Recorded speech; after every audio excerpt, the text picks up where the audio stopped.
Salam, sahabat motivasi iman yang dikasihi Kristus. Selamat pagi dan salam sejahtera.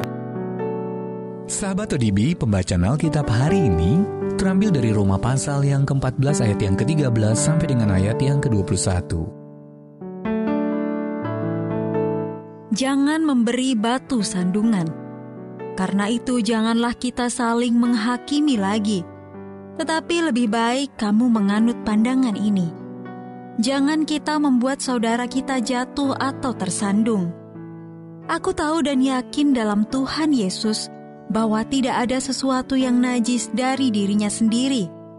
Hanya bagi orang yang beranggapan bahwa sesuatu adalah najis, bagi orang itulah sesuatu itu najis. Sebab jika engkau menyakiti hati saudaramu oleh karena sesuatu yang engkau makan, maka engkau tidak hidup lagi menurut tuntutan kasih. Janganlah engkau membinasakan saudaramu oleh karena makananmu, karena Kristus telah mati untuk dia. Apa yang baik yang kamu miliki, janganlah kamu biarkan difitnah. Sebab kerajaan Allah bukanlah soal makanan dan minuman, tetapi soal kebenaran damai sejahtera dan sukacita oleh Roh Kudus. Karena barang siapa melayani Kristus dengan cara ini, ia berkenan pada Allah dan dihormati oleh manusia. Sebab itu marilah kita mengejar apa yang mendatangkan damai sejahtera dan yang berguna untuk saling membangun. Janganlah engkau merusakkan pekerjaan Allah oleh karena makanan. Segala sesuatu adalah suci, tetapi celakalah orang jika oleh makanannya orang lain tersandung. Baiklah engkau jangan makan daging atau minum anggur, atau sesuatu yang menjadi batu sandungan untuk saudaramu. Ayat Mas Renungan hari ini terambil dari Roma pasal yang ke-14 ayat yang ke-20. Segala sesuatu adalah suci, tetapi celakalah orang jika oleh makanannya orang lain tersandung. Judul renungan kali ini, Demi Orang Lain, ditulis oleh Leslie Koh. Selama pandemi COVID-19, banyak warga Singapura tinggal di rumah untuk menghindari penularan. Namun dengan santainya saya tetap berenang karena meyakini bahwa itu akan aman-aman saja. Namun, istri saya khawatir bahwa saya dapat terinfeksi di kolam renang umum dan menularkannya kepada ibu mertua saya yang sudah lanjut usia, yang lebih rentan terhadap virus seperti lansia pada umumnya.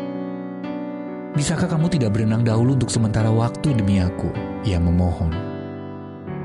Awalnya saya ingin membantah dan menyatakan bahwa risiko penularannya kecil. Tetapi saya menyadari ada hal lain yang lebih penting, yakni menjaga perasaannya. Mengapa saya bersikeras untuk tetap berenang, sesuatu yang tidak mendesak dan membuat istri saya khawatir berlebihan? Dalam Roma pasal 14, Paulus membahas masalah-masalah seperti apakah orang percaya boleh makan makanan tertentu atau ikut merayakan hari raya tertentu. Ia khawatir beberapa orang memaksakan keyakinannya kepada orang lain. Paulus mengingatkan jemaat di Roma dan juga kita, bahwa sesama orang percaya dapat berbeda dalam memandang dan memaknai situasi-situasi yang ada. Beragam latar belakang yang kita miliki tentu mempengaruhi cara kita bersikap dan berperilaku.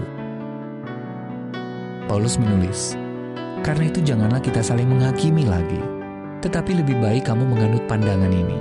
Jangan kita membuat saudara kita jatuh atau tersandung. Anugerah Allah memberi kita kebebasan yang luas, sekaligus menolong kita untuk menyatakan kasih-Nya kepada saudara-saudari seiman. Dan kita dapat memakai kebebasan itu untuk mendahulukan kebutuhan rohani orang lain di atas keyakinan kita sendiri. Tentang berbagai aturan dan kebiasaan yang tidak bertentangan dengan kebenaran-kebenaran pokok kitab suci. Sahabat ODB, apa saja kebiasaan dan aturan yang masih Anda pertahankan sebagai orang percaya? Bagaimana hal tersebut mungkin mempengaruhi saudara seiman yang berbeda pandangan? Ya Tuhan, berilah aku kerelaan untuk tidak memaksakan hal-hal yang sebenarnya tidak bertentangan dengan firman-Mu dan kasih untuk mendahulukan perasaan orang lain daripada perasaanku sendiri.